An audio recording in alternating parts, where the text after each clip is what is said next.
When you stop being available, people feel it. Have you noticed the moment a message goes unanswered, a call isn't returned, a hand that used to be there is withheld? How something in the room shifts.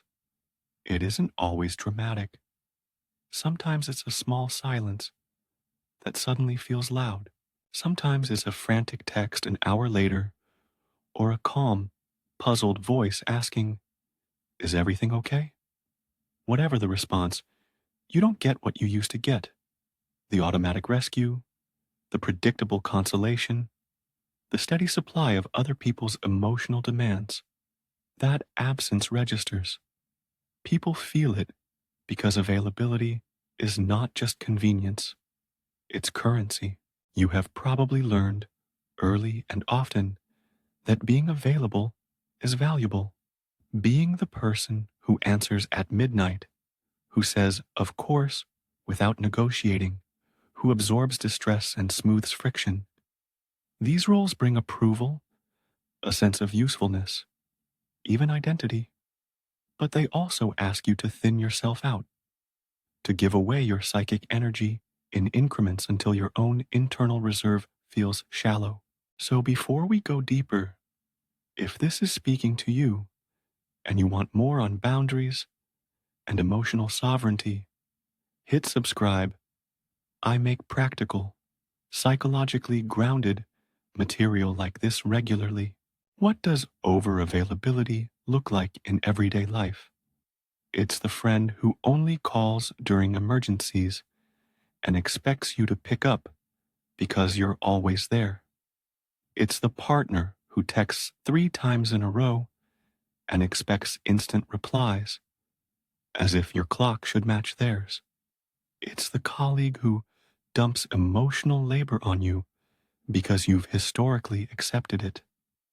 It's saying yes automatically and finding later that the task, the drama, the emotional work has been lodged into your chest overnight. It looks like exhaustion.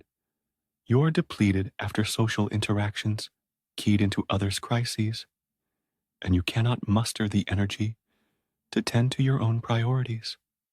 It feels like living with a slow leak, vital energy bleeding out in small, invisible ways until you can hardly remember what fullness felt like. This pattern is not moral failure. It is often social training. We learn that to be loved or safe, we must be useful, compliant, responsive. We adopt a persona, a social mask that keeps us acceptable, helpful, lovable. Carl Jung used the term persona to describe the face we show the world, the roles we play. The persona is adaptive, but when it hardens into a nonstop obligation, it can obscure who you are underneath. Being continuously available becomes a role you inhabit, and the role can overshadow the self. Jung also spoke about projection. We are mirrors for one another. When someone has an unintegrated need, fear, dependency, a hole they cannot bear to look at, they will often project that need outward, pressing it into people who have shown themselves receptive. If you are the obvious receptacle, you will be targeted. People unconsciously lean on you because you have trained them to. Your predictability becomes a lever. Projection is not about blame, it is about dynamics. When you are the person who reliably soothes another's panic, that person may come to expect you as the only antidote for their discomfort. Another way to think about this is psychic energy. I use that phrase in a common sense, non-clinical way. Energy as the attention, emotional bandwidth, and time you have to give. Imagine it as a battery that powers not only you, but the relationships you want to cultivate. When you spend that battery on constant repair work for others, you have less power left for your work, your rest, your inner life. Jung described individuation, the process of becoming an integrated, more whole person, as turning toward the self rather than dissolving into roles. Part of that process is deciding where your attention is invested. Why does withdrawal make people feel something? Because your availability has become an instrument in the social economy. When you were always there, your presence became predictable and therefore exploitable. People could hit the same emotional button and expect the same relief. When that button no longer produces the instant result, the system misfires. They experience friction. They feel denied the short route to consolation. That feeling is often uncomfortable, and people will react in ways that range from bewilderment to anger, from guilt tripping to emotional escalation. But that reaction is not proof that you were wrong to step back. Often it's evidence that a dynamic was operating under the radar. Think of predictability as a kind of magnet. Your predictable responses attract a certain kind of pressure, frantic messages at odd hours, calls only in crisis, emotional expectations without reciprocity. Those behaviors feed on certainty. When certainty dissolves, the pressure is released or redirected. That's why the single act of not answering sometimes produces outsized responses. It breaks the rhythm. It forces others to encounter their own needs without the immediate soothing of your attention. Let me give you some everyday scenarios, because the abstract will only get you so far. A friend texts you, "I need you," at 2 a.m. In the past, you answered, consoled, recentered.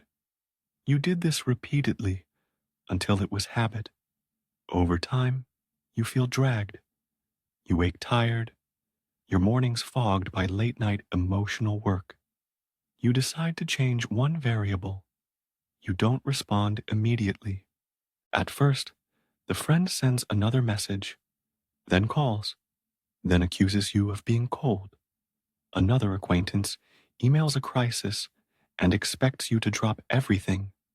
You reply later with a concise message, but do not enter into the full rescue. A partner pushes for instant attention. You offer a scheduled call instead. In each case, two things happen. You conserve energy, and you force the other person to find another strategy. They may be annoyed. They may be surprised. They may be forced to self-regulate or to turn to someone else. That discomfort is not your failure to care. It's the disruption of a dependency. There is a mechanism at work here. Call it the emotional emergency button. When you are available on demand, you are the shortcut for someone else's regulation. They learned they can outsource their discomfort to you. That pattern becomes habitual for both parties. You are reinforced with praise and thank yous. They are briefly soothed, but reinforcement can be a trap. You get validation for being needed and simultaneously get drained. Others get temporary relief and do not learn to tolerate their boundaryless feelings. Breaking this pattern requires a new kind of reciprocity. You practice selective availability and teach others to become responsible for their emotional weather. So how do you make that shift without burning bridges or harming people? It begins with the small, clear, ethical decisions. Unavailability is not abandonment. It is a calibrated practice of preservation and presence. It is not coldness disguised as strategy. It is a way of saying, I have limits, and I will steward my energy. These are micro behaviors, doable and humane, that recalibrate interactions gradually. First, create timing boundaries. Delay responses intentionally. You do not need to explain every delay. A simple change, Like waiting an hour before replying to non-urgent messages restructures expectations. If someone expects immediate attention and does not receive it, their first reaction will reveal the pattern's depth. This delay is not punitive, it is informative. It teaches both you and the other person that your availability is not unlimited. Second, script short, honest replies you can use regularly. Not today is a sentence. I can't talk right now is a full sentence. I'll check in later is a contract. These phrases are not rudeness. They're tools of clarity. You do not owe a long explanation about why you cannot be available. A small, consistent language reduces drama and increases predictability in a healthier way. Third, schedule your presence. If you have people who genuinely need you, a close friend, a partner, give them real windows of availability. Instead of being on call, set a time. Can we talk at 7? This compresses support into manageable intervals and teaches others to plan that they won't always have instant access. It is an act of generosity that also protects you. Fourth, practice micro withdrawals in heated moments. When conversations escalate, use exit strategies that preserve dignity. Leave the room, say you will return when calmer, or postpone the discussion. Do not engage in prolonged argument when you are reacting from depletion. Re-entering a conversation when you are rested creates better outcomes than staying in a fight because you're worn out. Fifth, protect your private energy with physical and digital habits. Turn off notifications when you need focus. Designate a device-free hour for lunch or evening. Let people know that during those times, you are unavailable unless it's an emergency. Protecting your attention is not dramatic, it's necessary. Sixth, practice small experiments of not being available and keep a log. Try a 24-hour delay experiment for non-urgent replies. Note how people react, how you feel, and what shifts you notice. These experiments demystify the process and give you data to build confidence. These micro practices are not manipulative. They are ethical. They are invitations for others to show up differently. They also require you to hold steady through predictable backlash. When you change how you respond, expect the social weather to get rough for a bit. What does backlash look like? It varies. It can be guilt. I thought you cared. It can be accusation. You're being selfish. It can be testing. Repeated calls or messages, attempts to provoke a reaction, or escalation into drama. It can be distancing. Some people will withdraw because your boundary pricks the issue they avoid. None of these reactions are inherently about you. They are about the relational system adjusting. And paradoxically, they are often the clearest sign that your change is effective. If someone is unbothered by your new limits, the relational dynamic probably wasn't dependent on your constant availability. If someone is enraged or panicked, their distress points to a reliance on you as the default regulator. It helps to reframe those reactions as diagnostic information rather than personal verdicts. They tell you who depends on your supply in unhealthy ways and who can actually meet you at new terms. That discernment is necessary for long-term curation of relationships. You may lose some connections during this process. That loss can be painful, but it also clears space for selective relationships that are reciprocal and life-giving. Now, you might worry, won't I become lonely? Will I be accused of abandonment? Will people resent me? These are valid anxieties. Boundary setting is rarely popular in the short term. You will likely feel guilt. That feeling doesn't mean you're doing harm. Often it signals that you're exiting an old role that gave you identity and approval. When a pattern that used to define you dissolves, there is grief. That grief is appropriate, but it is not the same as harm.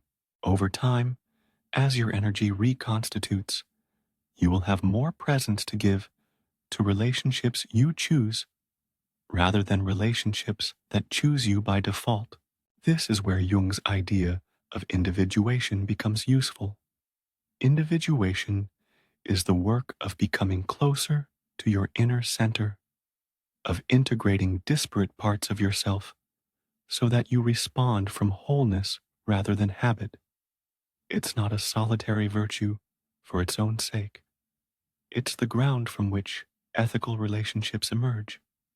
When you are more whole, you do not disappear into other people's crises, nor do you vanish into isolation. You occupy a middle path, present without being consumed. A short quote from Carl Jung captures a useful orientation. Who looks outside dreams. Who looks inside awakes. Use that as a gentle prompt. Looking inside doesn't mean becoming self-absorbed.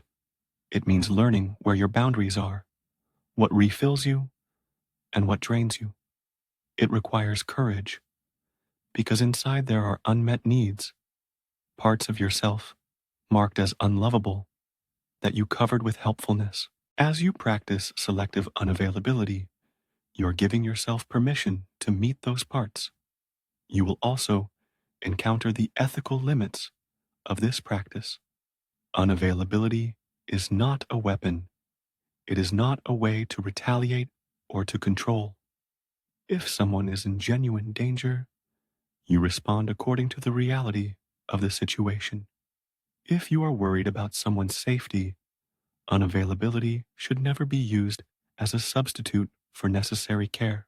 The point is to stop being the default source of non-urgent emotional rescue, not to withhold crucial support when it is genuinely needed.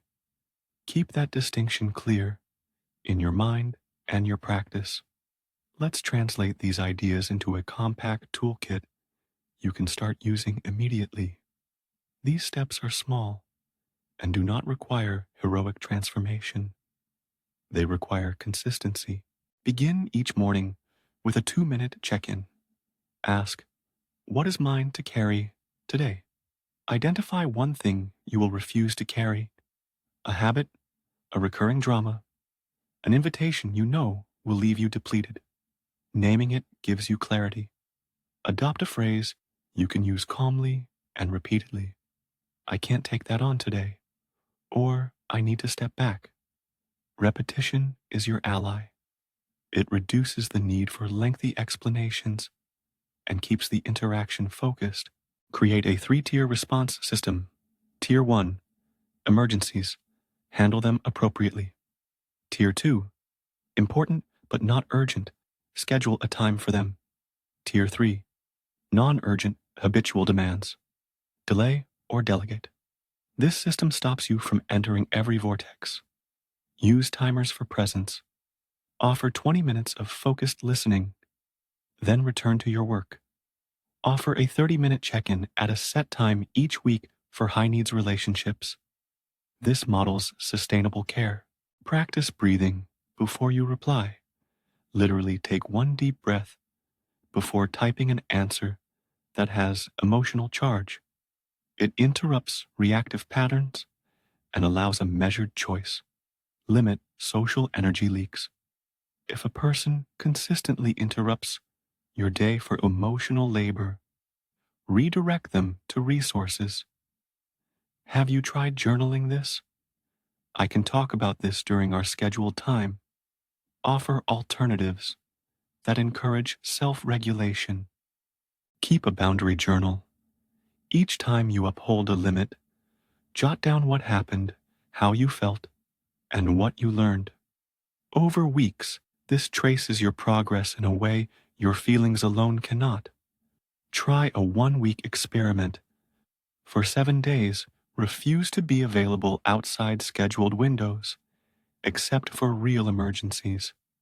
Observe who adapts, who resists, and how your internal life changes. Often, the first few days are rocky, then steadier rhythm emerges.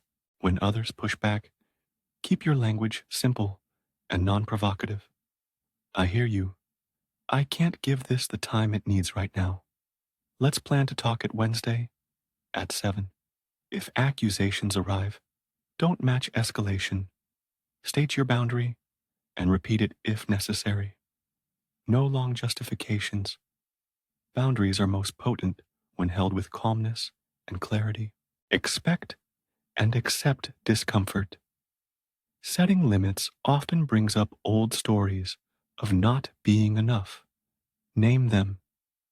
I notice there's a voice saying I'm selfish.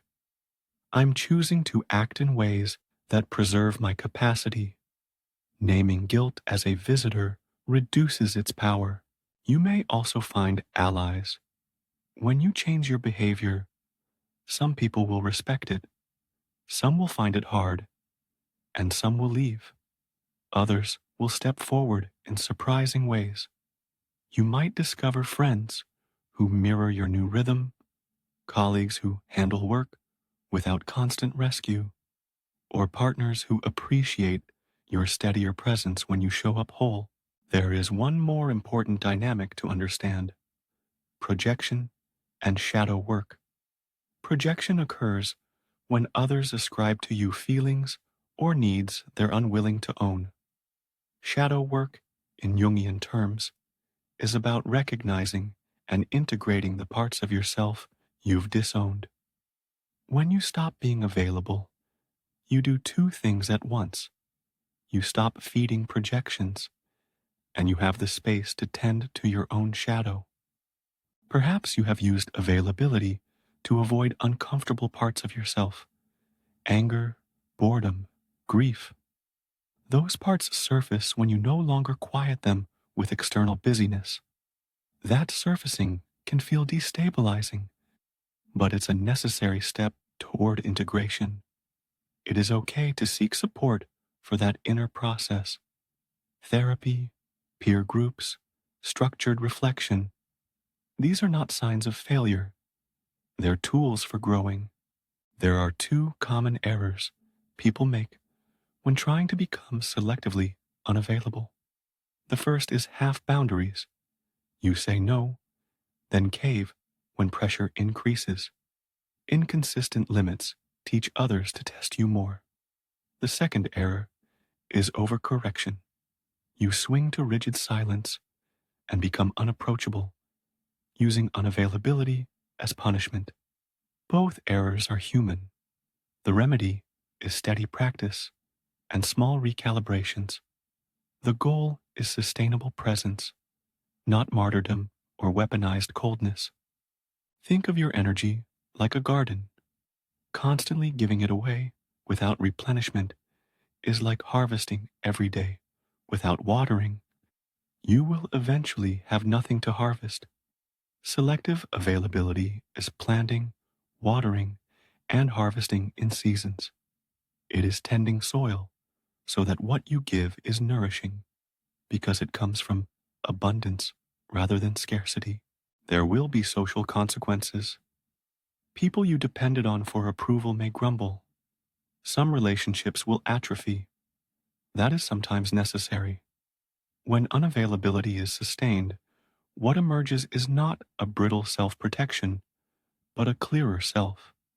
Someone who chooses relationships based on reciprocity rather than utility. You become a curator of your life, not a convenience store for everyone else's emotional needs. And there is renewal. The long-term outcome of sustained selective availability is less about winning arguments and more about reclaiming your interior life. You will notice a return of clarity. Decisions that used to feel foggy become sharper. Your sense of time returns. Your sleep may improve. Small pleasures become noticeable again because you have bandwidth to enjoy them.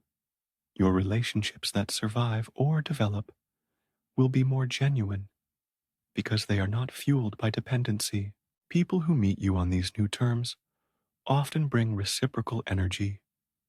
They do not drain you by default. Most importantly, when you stop being available, it becomes visible who is willing to do the inner work. Some people will seek other sources of regulation. Some will learn to tolerate discomfort, and some will not. That information is invaluable. It shows you who is a sustainable companion on the path of mutual growth and who is relying on you for shortcuts. As you practice this, you will find your circle narrows and deepens. Quality replaces quantity. Let's close with a few practical rituals to integrate. First ritual, the pause and name practice. Before you answer any emotionally charged message, pause. Name what the other person needs and what you can realistically give. Respond from that place. That pause interrupts the autopilot. Second ritual, the window ritual. For at least one important relationship, propose a weekly window of presence, a 30-minute check-in where you are fully attentive. Outside of that window, preserve your time. The window creates reliability without constant availability. Third ritual, the daily refill practice. Every day, schedule at least 15 minutes for a refill activity. A walk, reading, journaling, movement. Treat it like an appointment you keep. Over time, those small refills aggregate into resilience. Fourth ritual, the boundary debrief. At the end of the week, write one paragraph about when you upheld a boundary, what happened, and how you felt. This builds an archive of evidence that boundaries work and that you can tolerate discomfort. As you practice, remember the ethical frame. Your unavailability is for self-preservation and nourishment, not punishment. If someone is truly in crisis, meet that reality responsibly. If someone is chronically disrespectful of your limits, reevaluate the relationship. Do this work without shaming others. Speak the truth with kindness and firmness. When you stop being available, people feel it. Sometimes they will be frightened, sometimes relieved, sometimes enraged, sometimes confused. Those reactions are not definitive judgments about you. They are feedback. Use the feedback to choose better. Use it to learn who replenishes you and who depletes you. Use it to become more whole. If you began this listening today because something in you is tired of being the default, start small. Delay a reply. Say not today. Schedule a window. Notice the feelings that show up and meet them with curiosity rather than self-condemnation. Over time, the small acts of unavailability will become a new habit, one that protects your interior life and allows you to show up when it truly matters. Comment, I choose my peace, if you're choosing yourself today. If you want deeper tools, check the pinned link for a resource that outlines micro practices and journaling prompts to support this work. This is not about hardness or withdrawal from care. It is about growing into a capacity to give from fullness rather than deficit.